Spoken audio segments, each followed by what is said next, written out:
देखिए माहौल तो ऐसा दिख रहा था कि वहाँ पे संघमित्रा जीती थी, उन्हीं का टिकट काट दिया है बीजेपी ने और दूसरे कैंडिडेट को लाए। बसपा ने भी अपना मजबूत कैंडिडेट मैदान में उतारा मुस्लिम खां के रूप में। अब उन्होंने एक और जातीय दांव चला जो दुर्विजय शाक्य हैं इनके तौर पर।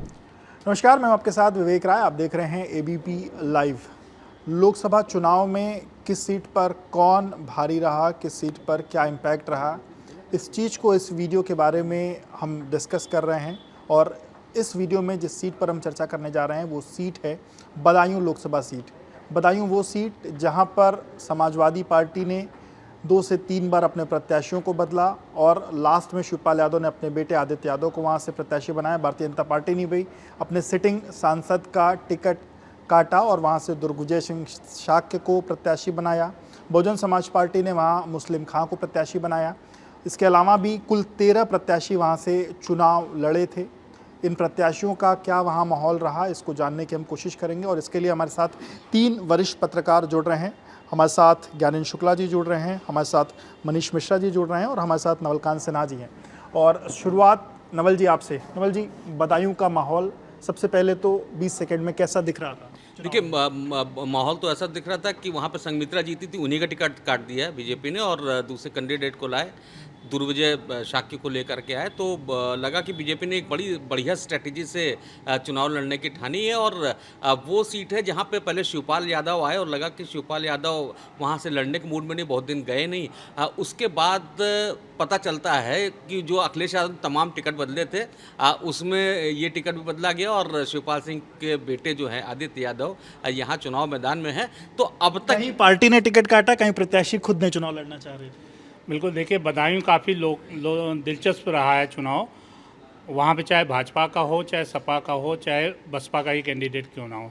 पिछली बार सपा और बसपा मिल करके लड़े थे तो वो स्थितियाँ दूसरी थी, लेकिन इस बार बसपा ने भी अपना मजबूत कैंडिडेट मैदान में उतारा मुस्लिम खां के रूप में। शिवपाल ने चूंकि मना किया कि मैं नहीं लड़ूंगा, तो उन्होंने अपने बेटे को वहाँ पे दावेदारी के रूप में प्रस्तुत किया, आदित्य यादव को।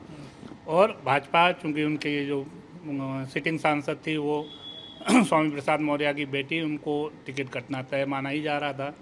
उनकी जगह पे जो दुर्विजय सिंह शाक्य को टिकट दिया गया, पश्चिम यूपी के ब्रज क्षेत्र के प्रभारी हैं, बरेली के रहने वाले हैं और ख़ुद वो शिक्षक हैं।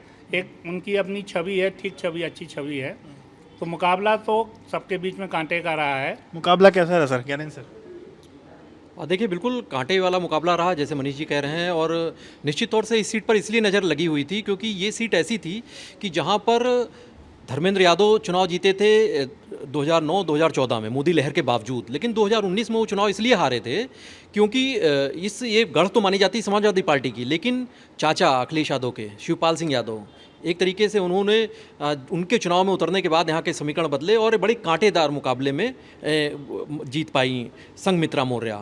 वो बीजेपी से सांसद बनी थी, लेकिन इस बार समीकरण ऐसे बदले कि संघमित्रा मौर्य, उनके पिता स्वामी प्रसाद मौर्य के जो तेजाबी बयान आए और उसके बाद जो भी घटनाक्रम रहे, तो वो एक तरीके से बीजेपी ने का मन उचट गया उनकी तरफ से। अब उन्होंने एक और जातीय दांव चला जो दुर्विजय शाक्य हैं इनके तौर पर।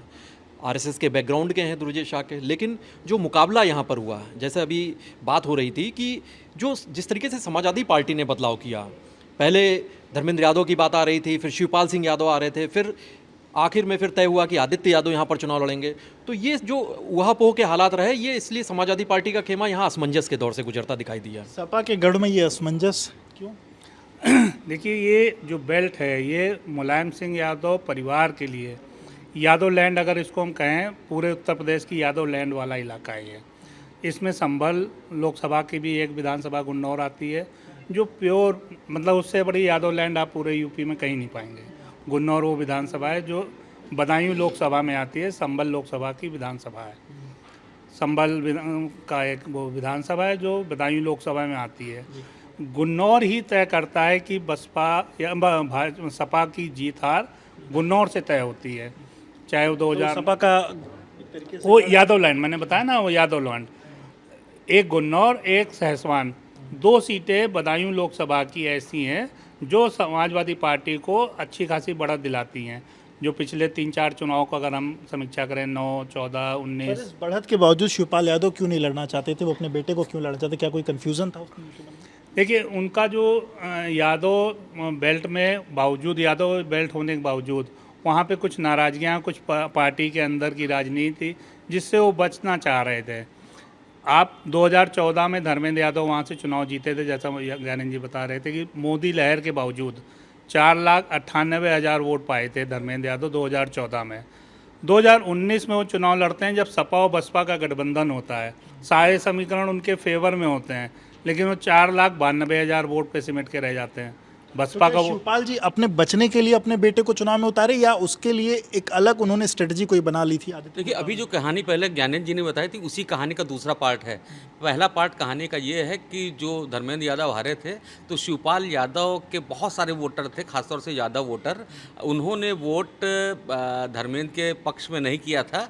अब शिवपाल यादव को ये भय था कि अगर वो खुद ही लड़ने लगेंगे तो पहले बात तो चुनाव में फंसे रहेंगे, दूसरी बात धर्मेंद्र जी जो चाहते थे कि बदायूं से लड़ो, आजमगढ़ से लड़ा दिया गया, तो उनके वोटर ये वोट देंगे कि नहीं देंगे। परिवार में सब कुछ ठीक नहीं है या ऐसा कुछ? हाँ, निश्चित रूप से हर परिवार में होता है और हर जगह होता है। जो जहाँ स्टेब्लिश होना चाहता है दूसरे को डाउन करने जाता है, और बड़ी राजनीति में बड़ा इमोशंस नहीं चलते, वहाँ पे तो सिर्फ तिकड़म चलते हैं। और इस तिकड़म में कहीं मामला फिट बैठ नहीं रहा था और उनको लग रहा था कि मैं तो यहाँ बैठा हुआ हूँ, और एक दिमाग में कहीं हो सकता है ये भी चल रहा हो कि अखिलेश जी तो केंद्र में चले जाएंगे तो हो सकता है कि नेता प्रतिपक्ष, समझ रहे ना आप? तो कई भावनाएं होती हैं राजनीति में, तो ये समीकरण हो सकते हैं। अच्छा, बसपा कितना इम्पैक्ट डाल रही है सर इस चुनाव में? बसपा क्योंकि एक तरीके से एक तरफ गठबंधन एक तरफ भाजपा, बसपा क्या किसी का खेला बिगाड़ने के लिए यहाँ पे है या कैसे देखते हैं? देखिए इस बात को उससे जोड़िए कि जब मनीष जी ने कहा यादव लैंड के तौर पर जाना जाता है, लेकिन यादव लैंड के तौर पर इसलिए भी जाना जाता है क्योंकि यहाँ पर जो मुस्लिम और यादव ये वोटर्स हैं, 4 लाख के करीब मुस्लिम है, 4.25 लाख के आसपास ये यादव और मुस्लिम मिलाकर 50% के करीब वोटर्स हैं। और यही वो वजह है कि इसको यादव लैंड भी कहते हैं और ये समाजवादी पार्टी का गढ़ रहा है। लेकिन जो आप मुस्लिम वोटर्स के साथ अगर आप देखेंगे कि मुस्लिम खां नाम से जो बीएसपी के प्रत्याशी हैं वो एक बड़ी टक्कर देते हुए इस सीट पर दिखाई दिए। तो यहाँ पर जो समीकरण है वो बीजेपी के पास समीकरण मुस्लिम के अलावा, नॉन यादव के अलावा जो ओबीसी जातियां हैं, बाकी जो सवर्ण वहाँ पर वोटर्स हैं उनका, और कुछ हद तक दलित वोटर्स का, ये कम्बिनेशन पर उनका फोकस रहा है दुर्विजय शाक्य के लिए। लेकिन जो मुस्लिम खां हैं उनका भी अपना प्रभाव रहा है, इलाके के एक बड़े ऐसे नेता रहे हैं जिनका काकराला इलाके में उनका बड़ा गढ़ रहा है। तो अब ये देखना होगा कि क्या दलित और मुस्लिम वोटर्स का क्या समर्थन उनको हासिल हुआ है। हालांकि जब शिवपाल सिंह यादव नहीं लड़ रहे थे, धर्मेंद्र यादव लड़ रहे थे, उस वक्त ये ऊहापोह चल रहा था समाजवादी पार्टी के खेमे में। लेकिन जब आदित्य यादव आ गए हैं तो शिवपाल यादव ने भी बड़ा जोर लगाया है, तो ऐसा लगता है कि शायद मुकाबला यहाँ पर बड़ा तीखा टक्कर रहेगा। लेकिन ये नहीं भूलना चाहिए कि 2019 में जब समाजवादी पार्टी और बीएसपी एक साथ मिलकर लड़े थे तो बीजेपी की संघमित्रा मौर्य वो महज 18,454 वोटों के मार्जिन से ही चुनाव जीत सकी थी। सलीम शिरवानी ये एक बड़े नेता सपा के, और जैसे ही शिवपाल यादव का टिकट फाइनल हुआ उसके बाद उन्होंने पार्टी छोड़ दी, कितना इम्पैक्ट डाल रहे हैं? देखिए वो बहुत बड़ा इम्पैक्ट नहीं डाल रहे हैं, क्योंकि एक जो मुस्लिम वोटर हैं उसमें ये तय होना था कि कौन बीजेपी को हरा पाएगा, तो वहाँ पे पोलिंग इसी आधार पे हो रही है और यही सबसे बड़ा फैक्टर है। पोलिंग का आधार क्या था सर? देखिए मैंने बताया ना, जैसे वहाँ पे स्थानीय मुद्दे, लोकल मुद्दे तो कोई है नहीं, वोटिंग और सिर्फ पार्टी लेवल पे जो अपना उनका वोट बैंक है उनको ही रिझाने की सारी कोशिश की गई। चाहे वो सपा वाले हों चाहे भाजपा वाले हों, सब ने अपने वोटरों को, लोकल मुद्दों से किसी का कोई वास्ता नहीं रहा है। तो अपनी बेल्ट में अपने स्थानीय मुद्दों को छोड़ करके राष्ट्रवाद के मुद्दे पे, देश के मुद्दे पे, बेरोजगारी के मुद्दे पे, इन्हीं मुद्दों पे चुनाव हुआ इस बार। पिछली बार लगभग 57% के करीब में वोटिंग हुई, इस बार लगभग 54%। ये 3% जो वोटिंग परसेंटेज में कमी आई, अमूमन अलग अलग जगहों पर ये ऐसा देखा जा रहा है। ये वोटिंग परसेंटेज में कमी के पीछे का कारण आप क्या समझते हैं? देखिए ये जो चरण थे उसमें पश्चिमी उत्तर प्रदेश में वोटिंग परसेंटेज ओवरऑल कम रहा था और कहीं ना कहीं एक जो निराशा दिखाई दे रही थी मतदाताओं में, जैसा अभी मनीष जी कह रहे थे, मुद्दे यहाँ पर नहीं थे, मुद्दों पर चुनाव नहीं लड़ा जा रहा था। दरअसल मुद्दे तो मौलिक मुद्दे तो मौजूद ही हैं, वो तमाम दिक्कतें हैं, बदायूं में भी वही दिक्कतें हैं, पिछड़ा हुआ इलाका, तमाम कोशिशों के बाद भी वहाँ पर अभी भी वो जो विकास की बात कही जाती है, और उत्तर प्रदेश में तो डिस्पैरिटी सीधे दिखाई देती है। आप एक बार पश्चिमी उत्तर प्रदेश नोएडा देखेंगे और बाकी हिस्सों को देखेंगे तो ये बहुत पीछे के इलाके हैं। तो ऐसे में लोग तो जरूर चाहते थे कि कुछ ऐसा हो जहाँ पर बदलाव जैसा दिखाई दे, लेकिन जब चुनाव ही पूरे जातीय और समीकरणों के आधार पर ही तय होने लगे, मुद्दे गौड़ हो जाएं, तो शायद जनता में उतना उत्साह नहीं रह जाता। तो मुझे ऐसा लगता है कि शायद ये भी एक वजह रही मतदान कम होने की।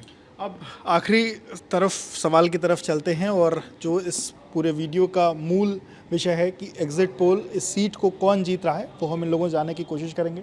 कौन जीत रहा है सर इस सीट पर? आप किसको लग रहा है कि कौन ये सीट निकाल रहा है? देखिए, पिछली बार जब वहाँ से समाजवादी पार्टी आ रही थी, जहाँ पे वोट बैंक मुस्लिम और यादव मिला के 50% हो रहा है, वहाँ पे समाजवादी पार्टी हारी थी। और ऐसी स्थिति में ये चुनाव जैसा लग रहा है कि आदित्य यादव की तरफ झुक रहा है, लेकिन जो मुस्लिम खां हैं, मुस्लिम खां को अगर वोट मिल गए तो बीजेपी का जीतना तय है, और अगर नहीं वोट मिले तो अगर मगर में नहीं सर, एक तरफ रही है। तो मुस्लिम खां को वोट मेरे ख्याल से कुछ ना कुछ मिलेगा, और वो जितना है वो आदित्य यादव का कटेगा। बीजेपी का पक्ष मुझे भारी लग रहा है। आपको सर कौन लग रहा था? देखिए, वहाँ की 2 विधानसभा सहसवान और गुन्नौर, ये दोनों डिसाइड करेंगी कि वहाँ पे यादव वोट और मुस्लिम वोट किधर गया है। अगर वो मुस्लिम के फेवर, मुस्लिम खां के फेवर में चला गया होगा तो समीकरण बिगड़ेंगे, अदरवाइज आदित्य यादव मजबूत स्थिति में दिख रहे हैं। एक जो बिसौली से विधायक हैं सपा से, आशुतोष मौर्य, जिन्होंने इस बार अभी राज्यसभा चुनाव के दौरान क्रॉस वोटिंग करके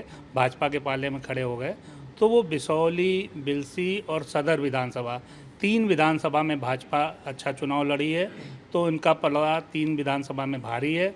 गुन्नौर डिसाइड करेगा कि यादव वोट किधर गया। अगर उन्होंने यादव वोट बैंक ने आदित्य का साथ दिया होगा तो आदित्य थोड़ा मार्जिन कम कर पाएंगे, अदरवाइज भाजपा की जीत मेरे को वहाँ पे निश्चित दिखती है। आपको कौन दिख रहा है सर जीतता हुआ, किसके सर पर?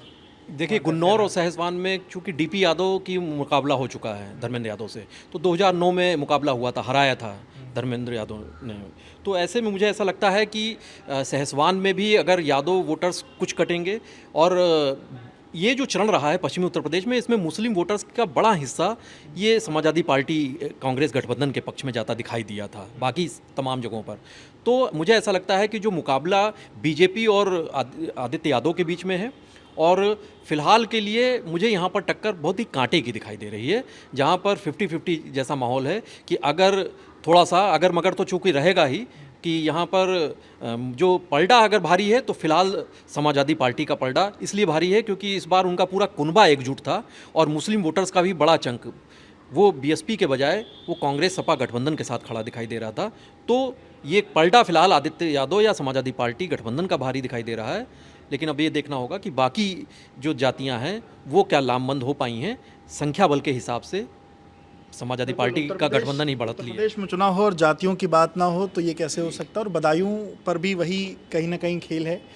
जिस तरीके से तीनों वरिष्ठ पत्रकारों ने कहा कि ये जो सीट है मुस्लिम वोटर किस तरफ में गया है वो काफ़ी चीज़ें तय करेगा। अगर बहुजन समाज पार्टी के जो मुस्लिम प्रत्याशी हैं उनकी तरफ मुस्लिम वोटर गया होगा तो इसका फ़ायदा भाजपा को मिलेगा, और अगर वो एक तरफा अगर भारत समाजवादी पार्टी के पक्ष में जाएगा तो आदित्य यादव इस सीट पर निकल सकते हैं। हालांकि पलड़ा आदित्य यादव का यहाँ से लोगों को भारी दिख रहा है।